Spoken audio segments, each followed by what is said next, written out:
And if that's the case, the school has no power either. What about my sister and the others? Guys, I've encountered the most absurd event in my life so far. The entire city of Barcelona has lost power. A sudden blackout. We were just buying coffee, and the moment we finished, the power went out. At first, I thought it might just be our area, maybe due to construction or something causing a temporary outage.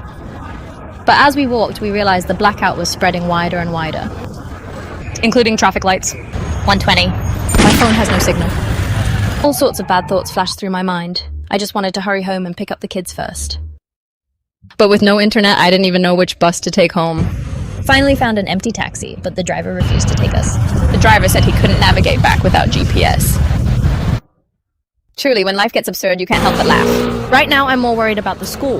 With no signal, I can't contact them at all. But surprisingly, there's no panic on the streets. People are just calmly chatting, eating, and even taking photos. Around 2 p.m, we finally got a taxi, but the driver didn't know the way either. Dad had to navigate manually the whole time.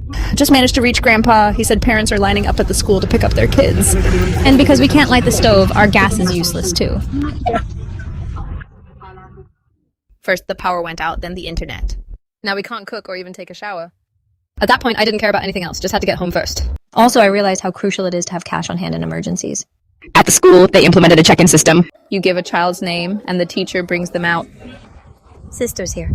No power, right? They turned on an emergency light and held class under it. Halfway through, the teacher's iPad lost signal. We couldn't continue the lesson. To the kids, this is all very novel and fun. Since we can't cook, lunch was just cold food.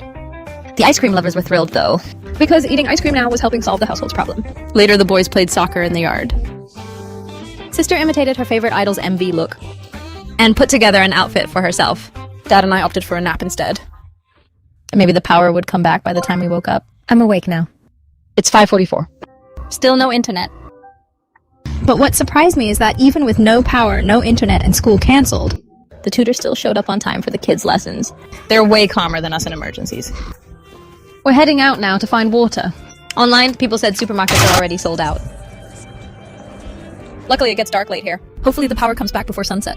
Nearby residents don't seem too affected either. If it were just no internet, it'd be fine.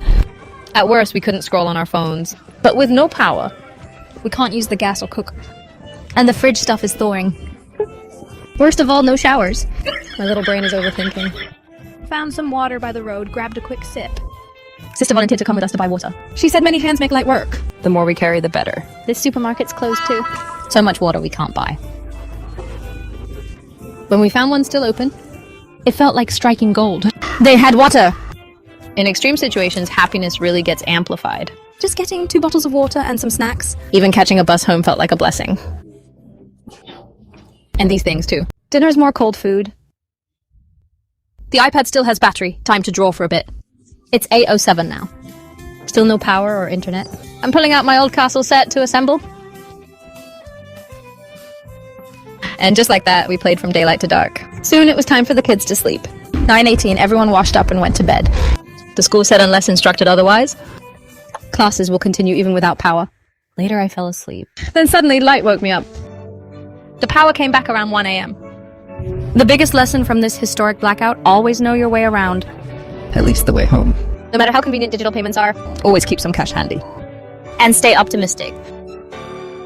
No one knows whether tomorrow or an accident will come first. As long as the family's together, it's all good.